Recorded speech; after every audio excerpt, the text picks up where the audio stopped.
3 anos de relacionamento sólido construído sobre amor verdadeiro e planos de futuro. 6 meses de preparativos para o casamento dos sonhos com o homem que ela jurava amar para sempre. 4 meses de traição sistemática que ela nunca imaginou ser capaz de cometer. Esta mulher acreditava ser uma pessoa íntegra, honesta, incapaz de machucar quem amava, até que uma paixão avassaladora por alguém proibido despertou um lado sombrio dela que ela nem sabia que existia. E quando o amor se tornou obsessão, não havia limite para a crueldade que ela seria capaz de infligir. 17 mil reais roubados com mentiras elaboradas. Esse foi o preço que ela colocou na traição mais calculada da sua vida. Dinheiro obtido através de falsas promessas e manipulação emocional, usado para financiar uma fuga romântica que destruiria para sempre a vida de quem mais confiava nela. Ela pensou que tinha arquitetado o plano perfeito para começar uma nova vida longe das consequências. Mas quando a verdade veio à tona de forma devastadora, a destruição foi tão completa que hoje ela implora pelo perdão que sabe que nunca merecerá. Algumas escolhas não têm volta.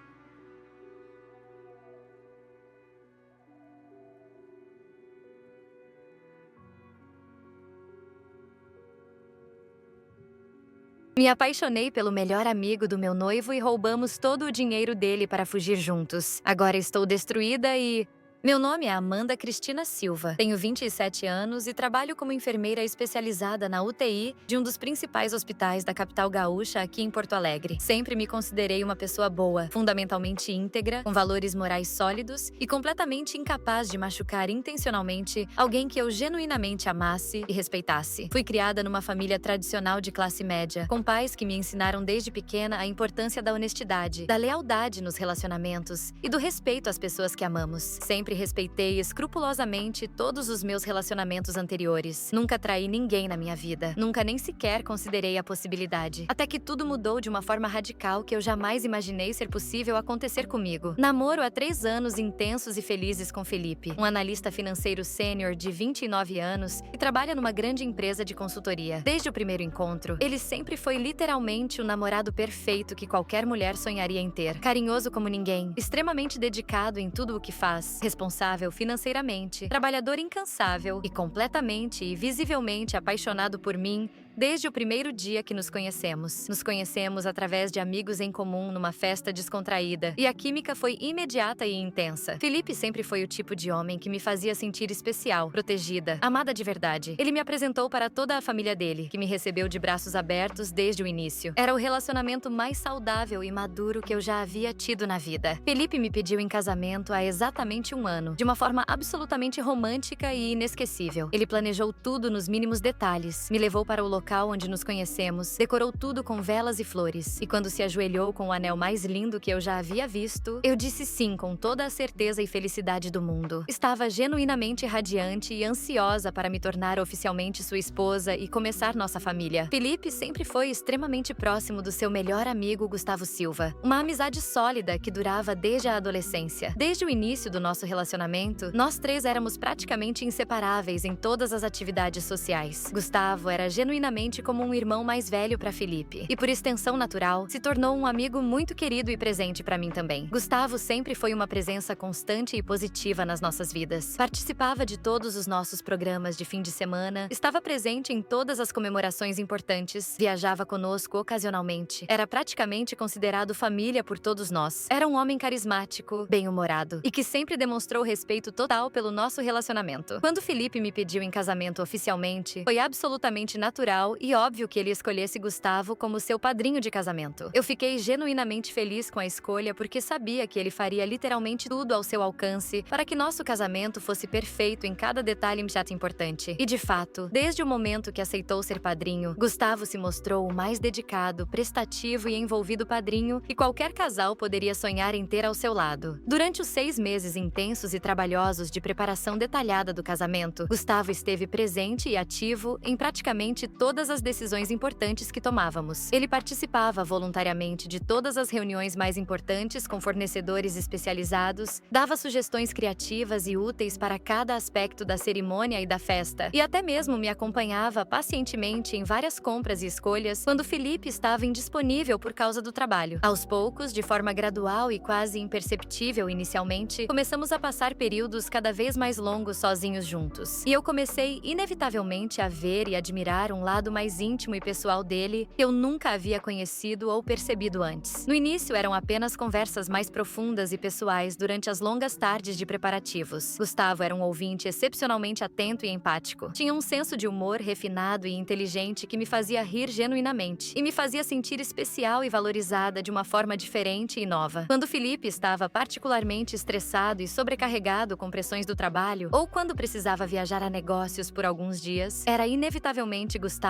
quem assumia o papel de me dar atenção emocional, de me fazer rir quando eu estava tensa com os preparativos, de realmente me ouvir e validar minhas preocupações sobre o casamento. Sei que soa como o clichê mais batido do mundo, mas a atração emocional e física foi crescendo de forma gradual, sutil, quase imperceptível no dia a dia. Começou com olhares ligeiramente mais demorados durante nossas conversas, depois abraços de cumprimento que duravam alguns segundos a mais que o normal, conversas telefônicas que se estendiam pela madrugada quando Felipe já estava dormindo profundamente. Eu tentava conscientemente ignorar e reprimir o que estava claramente sentindo. Racionalizava que era apenas amizade profunda e gratidão pela dedicação dele ao nosso casamento, mas era cada vez mais difícil negar a química óbvia que estava se desenvolvendo entre nós. O primeiro beijo aconteceu há exatos 4 meses, numa tarde ensolarada de terça-feira em que estávamos escolhendo as flores específicas para a decoração do altar na floricultura mais cara da cidade. Felipe teve que sair correndo para resolver uma emergência urgente no trabalho e ficamos completamente sozinhos no meio das flores, rindo de alguma piada interna. Gustavo fez um comentário carinhoso sobre como eu ficaria absolutamente linda caminhando pelo altar no dia do casamento. Me olhou diretamente nos olhos de uma forma intensa que nunca havia feito antes. E antes que eu pudesse processar racionalmente o que estava acontecendo,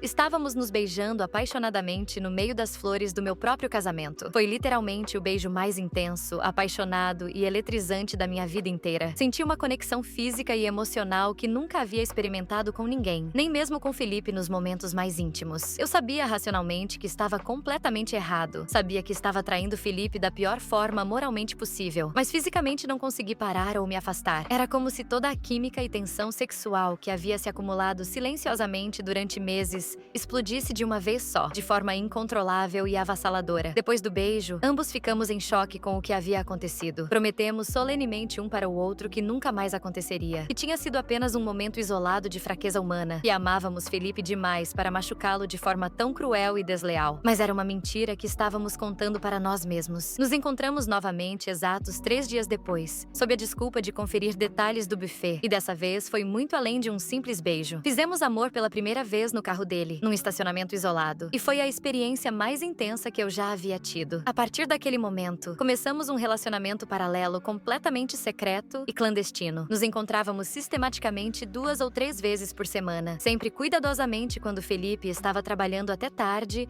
ou viajando a negócios para outras cidades. Gustavo alugou um pequeno apartamento num bairro distante que usávamos exclusivamente como nosso esconderijo romântico. Era lá que vivíamos nossa paixão proibida, onde fazíamos planos impossíveis de futuro, onde eu me permitia imaginar uma vida diferente da que estava construindo com Felipe. O que mais me consumia psicologicamente de culpa e nojo de mim mesma era a facilidade diabólica com que eu conseguia mentir, olhando diretamente nos olhos do Felipe todos os dias. Ele chegava em casa feliz e animado depois do trabalho. Me contava entusiasmadamente sobre o dia dele. Fazia planos românticos para o nosso futuro como marido e esposa. E eu fingia convincentemente que estava ansiosa e radiante pelo casamento, quando na verdade estava completamente confusa e perdidamente apaixonada por outro homem. Felipe notou algumas vezes que eu estava diferente, mais distante emocionalmente, menos interessada em intimidade física, mais preocupada e distraída que o normal. Quando ele perguntava se estava tudo bem, eu mentia dizendo que era apenas estresse dos preparativos do casamento. Estava nervosa com tantos detalhes para resolver. Gustavo estava passando pela mesma luta interna devastadora que eu. Ele era genuinamente leal ao Felipe há 15 anos sólidos. Considerava-o um irmão irmão de sangue, mas também estava perdida e completamente apaixonado por mim de uma forma que nunca havia experimentado. Dizíamos constantemente um para o outro que era uma situação temporária, que íamos parar definitivamente depois do casamento, que era apenas uma fase confusa que logo passaria. Mas no fundo, ambos sabíamos que estávamos nos enganando deliberadamente e que não tínhamos força emocional para parar. Há exatos 2 meses, quando finalmente admitimos que não conseguíamos mais viver essa mentira dupla e devastadora, tomamos a decisão mais cruel, egoísta e moralmente indefensável das nossas vidas. Decidimos fugir juntos para começar uma nova vida longe de tudo e todos. Começamos a planejar secretamente e meticulosamente uma mudança radical para Santa Catarina, onde ninguém nos conhecia, onde poderíamos recomeçar como um casal normal, sem ter que lidar com as consequências sociais e familiares dos nossos atos. Mas tínhamos um problema prático e urgente: dinheiro suficiente para bancar essa mudança de vida. Eu havia gasto literalmente todas as minhas economias pessoais com os preparativos do casamento, e Gustavo também não tinha reservas financeiras suficientes para bancar uma mudança de cidade completa e um recomeço total de vida. Foi quando Gustavo teve a ideia mais terrível, cruel e moralmente indefensável de todas: pedir dinheiro emprestado ao próprio Felipe. Gustavo sugeriu que inventaria uma história elaborada e convincente sobre sérias dificuldades financeiras temporárias no trabalho, alegando atraso de salários e contas em atraso, e que Felipe certamente emprestaria uma quantia substancial sem hesitar, porque confiava nele cegamente e incondicionalmente depois de 15 anos de amizade. Eu fiquei inicialmente horrorizada e nauseada com a sugestão diabólica. Era uma coisa trair Felipe emocionalmente, mas roubar dele financeiramente para bancar nossa fuga era um nível de crueldade que eu não sabia que existia dentro de mim. Mas acabei concordando porque estava desesperada, obcecada e completamente disposta a qualquer coisa para ficar com Gustavo. Na sexta-feira fatídica, 2 semanas antes do que seria meu casamento, Gustavo foi até a casa do Felipe após o jantar e contou uma história extremamente detalhada e convincente sobre atraso de salários na empresa, contas acumulando juros e desespero financeiro genuíno. Felipe, sendo o homem generoso e leal que sempre foi, não hesitou nem um segundo sequer e transferiu 17 mil reais integrais na mesma noite através do internet banking, dizendo que Gustavo podia pagar quando conseguisse se reorganizar sem pressa nenhuma. Quando Gustavo me ligou para contar que o plano havia funcionado perfeitamente, eu literalmente desabei em lágrimas de culpa, nojo de mim mesma e horror pelo que havíamos nos tornado. Havíamos oficialmente cruzado uma linha moral que não tinha volta possível. Não estávamos mais apenas traindo Felipe emocionalmente e sexualmente, mas também financeiramente. Estávamos literalmente roubando dele, usando sua generosidade e confiança contra ele mesmo para financiar nossa fuga egoísta. Era objetivamente a coisa mais baixa, cruel e indefensável que eu já havia feito na minha vida inteira. O plano detalhado era eu desaparecer misteriosamente na véspera do casamento, deixando apenas uma carta vaga explicando que havia me apaixonado por outra pessoa e não podia mais continuar com o casamento. Gustavo simplesmente não apareceria na cerimônia, e depois de algumas semanas de mistério, quando já estivéssemos estabelecidos e seguros em outra cidade, revelaríamos nosso relacionamento publicamente. Mas na segunda-feira seguinte, exatamente uma semana antes do que seria o dia mais feliz da minha vida, transformado no dia mais devastador da vida do Felipe, a culpa psicológica se tornou literalmente insuportável e incontrolável. Eu não conseguia mais olhar diretamente para Felipe sem sentir nojo físico de mim mesma, sem sentir que estava olhando para a cara de um anjo enquanto eu era o próprio demônio. Não conseguia mais fingir convincentemente que estava ansiosa e radiante pelo casamento, quando sabia que estava prestes a destruir a vida emocional e financeira dele de uma forma covarde e cruel. Cada beijo que ele me dava era como uma facada de culpa. Cada "eu te amo" que ele sussurrava era como um tapa na minha consciência. Cada plano que ele fazia para nosso futuro era como um lembrete do mal que eu estava prestes a causar. Tomei a decisão mais difícil da minha vida: contar absolutamente tudo para ele antes que fosse tarde demais para ele se proteger financeiramente e emocionalmente. Chamei Felipe para conversarmos urgentemente num café discreto próximo ao hospital onde trabalho. Quando o vi chegando naquele local, com aquele sorriso confiante e apaixonado que sempre tinha quando me via, com aquele olhar de homem completamente feliz e realizado, eu desabei emocionalmente de forma completa. Contei metodicamente sobre os 4 meses de traição sistemática, sobre todos os encontros secretos no apartamento, sobre o relacionamento paralelo que havíamos construído, sobre nossos planos elaborados de fuga para Santa Catarina. E contei sobre os 17 mil reais, sobre a mentira elaborada que havíamos contado, sobre como havíamos usado a confiança e generosidade dele contra ele mesmo. A transformação na expressão facial do Felipe quando entendeu a extensão real e completa da traição foi a coisa mais dolorosa, devastadora e inesquecível que já presenciei na minha vida inteira. Não era apenas tristeza ou soou raiva normal. Era uma mistura tóxica de choque profundo, decepção existencial, traição emocional e uma dor que parecia literalmente física, como se eu tivesse enfiado uma faca no peito dele e girado lentamente. Eu havia destruído completamente o homem que mais me amou genuinamente na vida, que tinha planos de passar a vida inteira comigo, que confiava em mim mais do que em qualquer outra pessoa no mundo. Felipe me ouviu em silêncio absoluto até o final da confissão. Quando terminei de falar, ele ficou alguns minutos longos sem dizer uma única palavra, apenas me olhando fixamente, como se estivesse tentando reconhecer quem eu realmente era, como se estivesse vendo um estranho com a minha cara. Depois, disse apenas com uma voz controlada que me assustou: "Obrigado por me contar a verdade. Eu preciso processar isso sozinho." E saiu do café sem olhar uma única vez para trás, sem demonstrar raiva, apenas uma frieza que me gelou o sangue. Voltei para casa completamente destruída e liguei imediatamente para Gustavo para contar que havia revelado absolutamente tudo. Ele ficou desesperado e furioso. Disse que eu havia estragado tudo, que agora teríamos que lidar sozinhos com as consequências. Foi nesse momento crucial que percebi que ele não estava nem remotamente preocupado com Felipe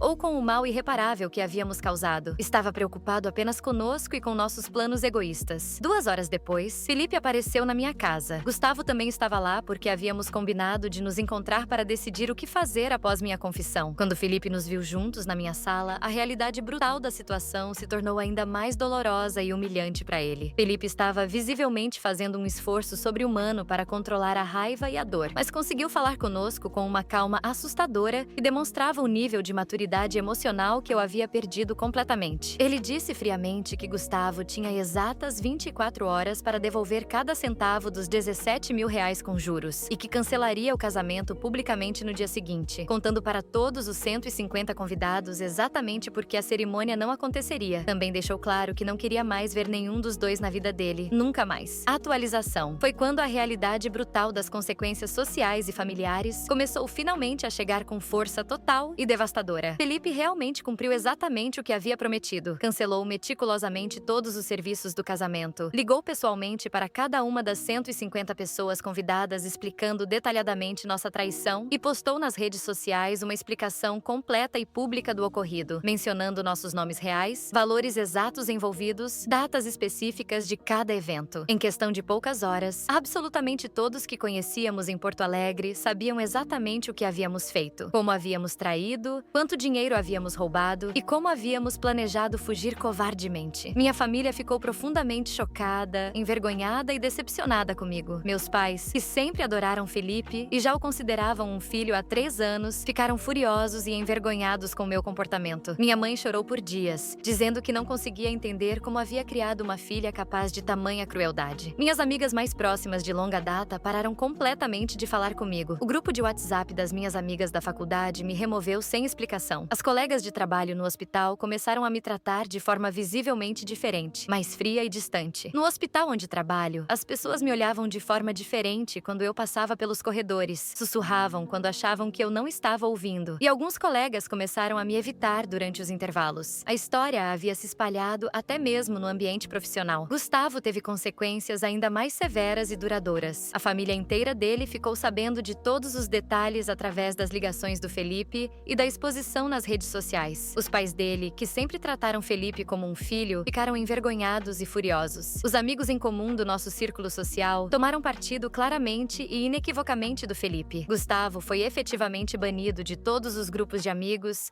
eventos sociais e atividades que costumava frequentar. Não conseguia emprego em lugar nenhum da cidade, porque a história havia se espalhado pelo círculo profissional. E sabe o que aconteceu com nossa grande paixão avassaladora quando finalmente enfrentamos as consequências reais e duradouras dos nossos atos? Ela evaporou completamente e instantaneamente, como se nunca tivesse existido. Quando a pressão social chegou com força total, quando as famílias ficaram envergonhadas, quando perdemos amigos e respeito, quando nossa reputação foi destruída publicamente, Gustavo começou imediatamente a me culpar exclusivamente por ter contado tudo ao Felipe. Ele disse que eu era fraca demais para lidar com a pressão social, que havia estragado nossa única chance de felicidade verdadeira, que agora ele teria que lidar sozinho com as consequências de uma decisão que foi minha também. O homem romântico, apaixonado e dedicado que eu conhecia e pelo qual havia destruído minha vida, se transformou rapidamente em alguém amargo, rancoroso e que me culpava por todas as consequências quando as coisas ficaram realmente difíceis e inconvenientes. Terminamos definitivamente após apenas 3 dias de brigas constantes e acusações mútuas. mútuas. A paixão que parecia mais forte que qualquer obstáculo, que parecia valer qualquer sacrifício moral, se revelou completamente superficial e falsa quando testada pela primeira adversidade real. Há uma semana, completamente destruída emocionalmente, socialmente isolada e genuinamente arrependida, procurei Felipe para tentar desesperadamente pedir perdão e talvez uma impossível reconciliação. Ele estava claramente muito melhor que eu. Havia perdido um pouco de peso, mas parecia em paz consigo mesmo, resolvido emocionalmente e visivelmente seguindo em frente com dignidade. Quando me viu, não demonstrou raiva explosiva, apenas uma frieza educada que me cortou o coração mais do que qualquer grito. Pedi perdão desesperadamente com lágrimas genuínas. Disse que havia cometido o maior erro da minha vida inteira, que estava confusa e me deixei levar por uma paixão momentânea que não valia nada. Implorei para ele considerar seriamente uma reconciliação, prometendo solenemente que faria literalmente qualquer coisa para reconquistar sua confiança perdida. Felipe me ouviu pacientemente durante quase uma hora. Permitiu que eu desabafasse completamente tudo o que tinha acumulado e respondeu com uma calma e maturidade que me fez entender a gravidade real e irreversível do que eu havia feito. Amanda, quando alguém trai uma única vez em um momento de fraqueza humana, pode alegar que foi erro, confusão ou loucura temporária. Quando alguém trai sistematicamente durante 4 meses consecutivos, planejando meticulosamente cada encontro secreto, cada mentira elaborada, cada justificativa convincente, isso não é erro momentâneo. Isso é revelação de caráter fundamental. E caráter não muda com pedidos de desculpa ou promessas desesperadas. Ele explicou pacientemente que eu havia tido literalmente centenas de oportunidades para parar, para reconsiderar, para confessar, para escolher fazer a coisa certa. Mas em cada uma dessas oportunidades cruciais, eu conscientemente escolhi continuar traindo, mentindo e planejando roubar dele. Isso mostrava claramente quem eu realmente era como pessoa no fundo. 2 semanas depois dessa conversa devastadora, soube através de uma amiga em comum que Felipe está saindo seriamente com uma psicóloga chamada Carolina. Vi uma foto discreta deles nas redes sociais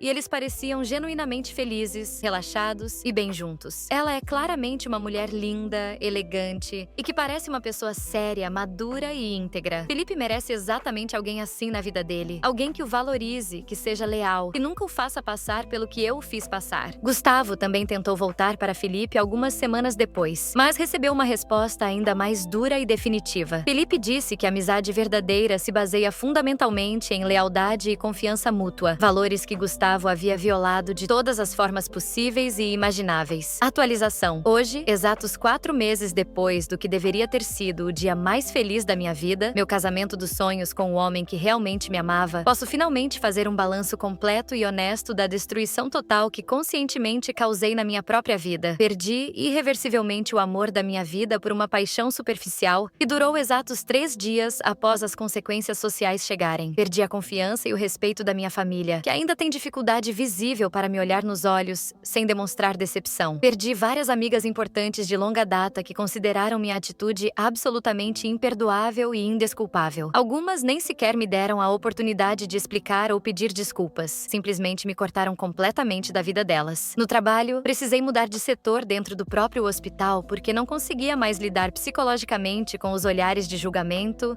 os comentários sussurrados e a atmosfera de desconforto que minha presença causava entre os colegas. Estou seriamente considerando me mudar para outro estado, talvez Santa Catarina ironicamente, para tentar escapar das consequências sociais duradouras dos meus atos e recomeçar minha vida longe de todas as pessoas que conhecem minha história. Desenvolvi quadros clínicos de ansiedade generalizada e depressão severa, que requerem acompanhamento médico e psicológico constante. Faço terapia individual 2 vezes por semana, tentando desesperadamente entender como fui capaz de me transformar numa pessoa que eu mesma não reconheço mais. Como fui capaz de machucar alguém que me amava tanto, de uma forma tão cruel, calculada e desnecessária. Como fui capaz de trair não apenas emocionalmente, mas também financeiramente. Como fui capaz de planejar friamente destruir a vida de uma pessoa inocente. Gustavo e eu não nos falamos mais há 2 meses. Ele também está passando por um inferno pessoal, social e profissional similar ao meu. Perdeu praticamente todos os amigos de 15 anos. A família está profundamente envergonhada. Não consegue emprego em lugar nenhum da cidade. Da última vez que soube dele através de conhecidos, estava seriamente considerando se mudar para outro país para tentar recomeçar a vida onde ninguém conhece sua história. A destruição foi completa para ambos. A paixão que achávamos valer qualquer sacrifício moral se revelou uma ilusão completa e patética. Quando testada pela primeira pressão social real, ela desmoronou em questão de dias, deixando apenas destruição, arrependimento e vergonha. Destruímos irreversivelmente 2 vidas sólidas, pessoas, uma amizade de 15 anos e uma família que estava sendo construída com amor verdadeiro. Tudo por algo que nem mesmo era real ou duradouro. Foi a troca mais estúpida e cruel que alguém poderia fazer. Tento diariamente encontrar forças para reconstruir minha vida do zero, mas é extremamente difícil quando você sabe racionalmente que causou tanto sofrimento desnecessário e evitável. Felipe não mereceu absolutamente nada do que fizemos com ele. Ele foi sempre um namorado exemplar, dedicado, fiel, amoroso, generoso, e eu o traí da forma mais covarde, cruel e calculada possível. Não apenas emocionalmente, mas também financeiramente, usando sua própria bondade contra ele. Acordo todos os dias com o peso esmagador da culpa. É um sentimento constante que me acompanha em cada atividade, cada refeição, cada momento de trabalho. Não passa, não diminui com o tempo, não some com terapia. É uma cicatriz emocional permanente. O que mais me atormenta é saber que Felipe está claramente feliz agora, reconstruindo sua vida com alguém que realmente o merece e o valoriza, enquanto eu vivo diariamente com as consequências autodestrutivas das minhas próprias escolhas egoístas. Ainda sonho regularmente que nada disso aconteceu, que ainda estou com Felipe, que somos felizes juntos, que estamos construindo a família que planejávamos. Mas acordo sempre para a realidade brutal de uma vida completamente destruída pelas minhas próprias mãos. Algumas escolhas realmente não têm volta. E eu, conscientemente, fiz exatamente essas escolhas irreversíveis. Escolhi a traição ao invés da lealdade. Escolhi a mentira ao invés da honestidade. Escolhi o roubo ao invés da gratidão. A única coisa construtiva que posso tentar fazer agora é me esforçar diariamente para me tornar uma pessoa fundamentalmente melhor. Aprender profundamente com meus erros devastadores e nunca mais causar esse tipo de sofrimento desnecessário para ninguém. Mas sei realisticamente que levará muitos anos para conseguir me perdoar pelo que fiz, se é que algum dia conseguirei. E talvez eu nem devesse me perdoar. Talvez algumas ações sejam graves demais para auto-perdão. Se alguém está lendo esta confissão e está considerando trair seu parceiro por uma paixão nova e excitante, quero deixar um aviso desesperado. Não vale a pena. Por mais intensa que pareça a atração, por mais especial que pareça a conexão, por mais destinado que pareça o encontro, não vale a pena destruir a vida de quem te ama genuinamente e confia em você incondicionalmente. Não vale a pena destruir sua própria reputação, seus relacionamentos familiares, suas amizades, sua paz de espírito. A culpa é algo que literalmente me acompanha todos os dias, todas as horas, todos os momentos conscientes. Não passa, não diminui, não desaparece com o tempo ou com terapia. É um peso constante e merecido que me lembra permanentemente das escolhas moralmente indefensáveis que fiz. E o pior aspecto de tudo isso é saber que Felipe está visivelmente feliz agora, reconstruindo sua vida amorosa com uma pessoa íntegra que realmente o merece, enquanto eu vivo solitariamente com as consequências autodestrutivas das minhas próprias decisões egoístas. Tento não stalkar as redes sociais dele, mas ocasionalmente vejo fotos através de amigos em comum. Ele parece genuinamente bem, saudável, sorrindo novamente. Carolina parece ser uma mulher maravilhosa, que o trata com o respeito e amor que ele sempre mereceu. Isso me traz simultaneamente alívio e dor profunda. Alívio porque ele conseguiu se recuperar e encontrar alguém melhor. Dor porque eu poderia ter sido essa pessoa se tivesse feito escolhas diferentes, se tivesse valorizado o que tinha. A única coisa positiva que posso extrair dessa experiência traumática é que ela me ensinou definitivamente sobre a importância da integridade moral, da lealdade genuína e das consequências reais das nossas escolhas. Aprendi da forma mais dolorosa possível que paixão temporária não vale mais que amor verdadeiro, construído ao longo de anos. Que excitação momentânea não vale mais que confiança sólida. Que novidade não vale mais que lealdade testada pelo tempo. Mas essas lições chegaram tarde demais para salvar o que eu mais prezava na vida. Agora só me resta tentar ser uma pessoa melhor para as pessoas que ainda me dão uma chance. E nunca mais repetir os erros que destruíram minha felicidade. Se Felipe algum dia ler esta confissão, quero que saiba que meu arrependimento é genuíno e total. Não estou pedindo perdão porque sei que não mereço. Só quero que saiba que reconheço completamente a extensão do mal que causei e que você merecia infinitamente melhor. E para qualquer pessoa que esteja passando por tentações similares, escolham sempre a pessoa que os ama de verdade. Escolham sempre a lealdade. Escolham sempre a honestidade. Porque as consequências da traição são permanentes e o arrependimento é um peso que vocês carregarão para sempre.